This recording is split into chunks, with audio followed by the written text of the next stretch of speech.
Now, a UN committee recently concluded that the controversial 2015 deal between South Korea and Japan over the wartime sex slavery issue should be modified.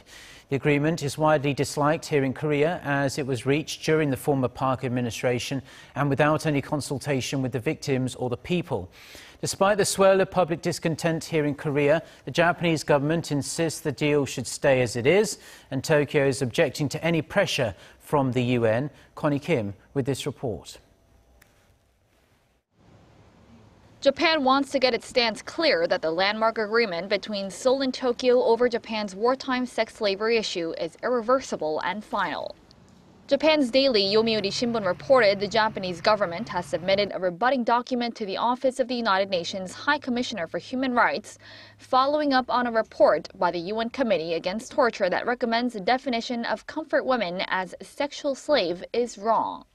The report published earlier this month recommended Korea to review the bilateral deal reached in December 2015 to ensure that the surviving victims of Japan's sexual slavery during World War II are provided with redress, including the right to compensation and rehabilitation. According to the Daily, Tokyo rebutted there was no evidence of Japanese military forcing the enslavement of women. Japan, in its formal objection, voiced that the comfort women dispute was resolved finally and irreversibly, and based on that accord, has disbursed 1 billion yen, or about $8.9 million to a Korean fund last year to help the victims and families of Japan's wartime atrocity. In a regular press briefing Tuesday, Seoul noted it is aware of a UN committee's recommendation and had this to say about Tokyo's move.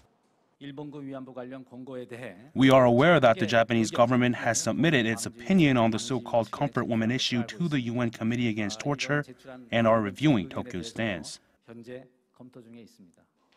The UN Committee's recommendation and Tokyo's objection come at an interesting time as Korean President Moon Jae-in has cast doubts over the landmark agreement, saying the majority of Koreans have expressed dissatisfaction over the deal. With President Moon's special envoy to Japan, Moon Hee-sang, commenting that Seoul and Japan agreed to resolve the comfort women issue in a future-oriented manner, expectations are mounting over what Seoul's next move will be. Connie Kim, Arirang News.